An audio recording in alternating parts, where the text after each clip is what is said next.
عمركم حلمتوا حلم واتحقق قبل كده؟ هل يا ترى الحلم ده بيكون رسالة من ربنا ولا إرشاد إلهي أو ما يسمى بالرؤية؟ لو أنتم من الناس دي اتفرجوا على الفيديو ده. العالم المعروف الإسلامي ابن سيرين كان من أكتر الناس المعروفين اللي اتكلموا عن عالم الأحلام والرؤى، وهو قال إن الأحلام بتتقسم ل3 أجزاء، وده مش كلامه هو، ده عن حديث مأخوذ عن الرسول عليه الصلاة والسلام. الجزء الأول بيكون الأحلام أو الرؤية اللي بتكون جاية من عند ربنا، اللي بتكون بتتكلم عن حاجة حقيقية أو بتحكي حاجة حقيقية أو بشرى ليكم. أول حاجة الرؤية الصالحة، ودي بتكون جاية من ربنا سبحانه وتعالى، وبتكون جاية في شكل يا إما بشارة يا إما تحذير أو رسالة معينة للشخص ده. الرؤية الصالحة بتكون واضحة جدا وما فيهاش أي نوع من أنواع التشويش أو اللخبطة أو عدم الوضوح، ولما بتتحقق زي ما جت في الحلم بالظبط، وبتكون ليها علاقة بواقع الإنسان، والإنسان لما بيصحى منها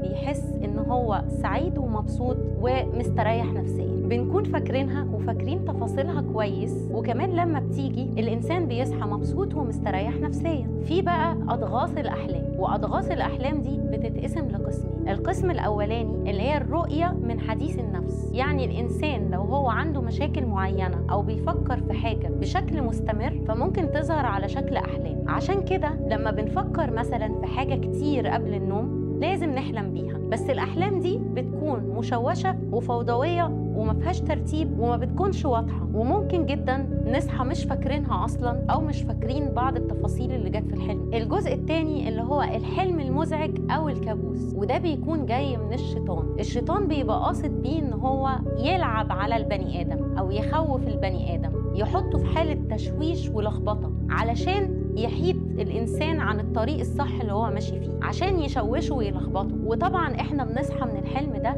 واحنا متضايقين جدا وحاسين بقبضة قلب. الشيطان بيبقى قاصد ان هو يخوف البني آدم. طب ازاي بقى اعرف نوع الحلم اللي انا حلمته؟ بالنسبة للرؤية الصالحة، الرؤية الصالحة ما بتجيش لأي حد، بتيجي لأشخاص معينين. مش كل الناس بيكون عندهم النعمة بتاعة الرؤية الصالحة. لازم الشخص اللي يجيله الرؤية الصالحة يكون إنسان صادق، وده عن حديث الرسول عليه الصلاة والسلام لما قال أصدقكم رؤيا أصدقكم حديثا. لازم كمان الإنسان يكون محب للخير وبيعيش حياة كويسة وعلاقته بربنا كويسة جدا ويكون قريب جدا من ربنا عشان يجيله الأحلام دي. وزي ما قلنا إن الرؤية الصادقة بتكون واضحة ومترتبة، والإنسان بيصحى فاكر تفاصيلها وممكن كمان تتحقق زي ما هي. والناس اللي بيجي لها الرؤية الصادقة دي بيصحوا من النوم وهم حاسين ومتأكدين إنها رسالة من ربنا. أما بقى الناس اللي بتحلم بالكوابيس أو الأحلام المزعجة، ده بيكون غالبا بسبب التوتر والقلق نتيجة التفكير الكتير أو نتيجة تعرضهم لبعض الصدمات في حياتهم، وده بيسموه في علم النفس اضطراب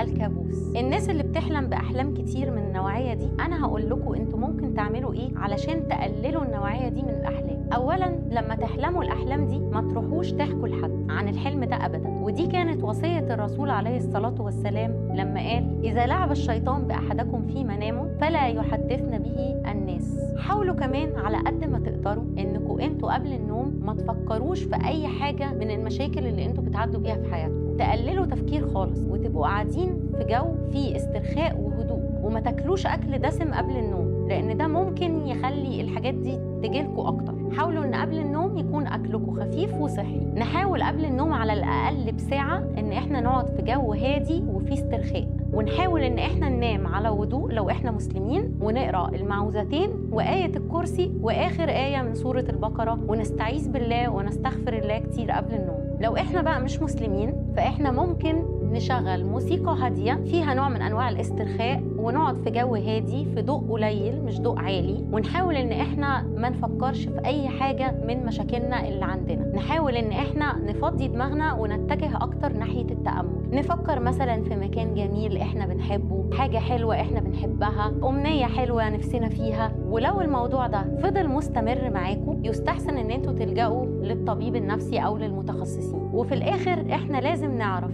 إن عقولنا ممكن تلعب بينا، وعشان كده لازم ناخد بالنا كويس قوي من اللي بنفكر فيه في عقولنا، ونحاول إن إحنا نعمل توازن في حياتنا وما نسيبش المشاكل والضغوط النفسية تأثر علينا وعلى حياتنا بشكل سلبي. كان معاكم غادة يسري، أشوفكم الحلقة الجاية على خير. باي.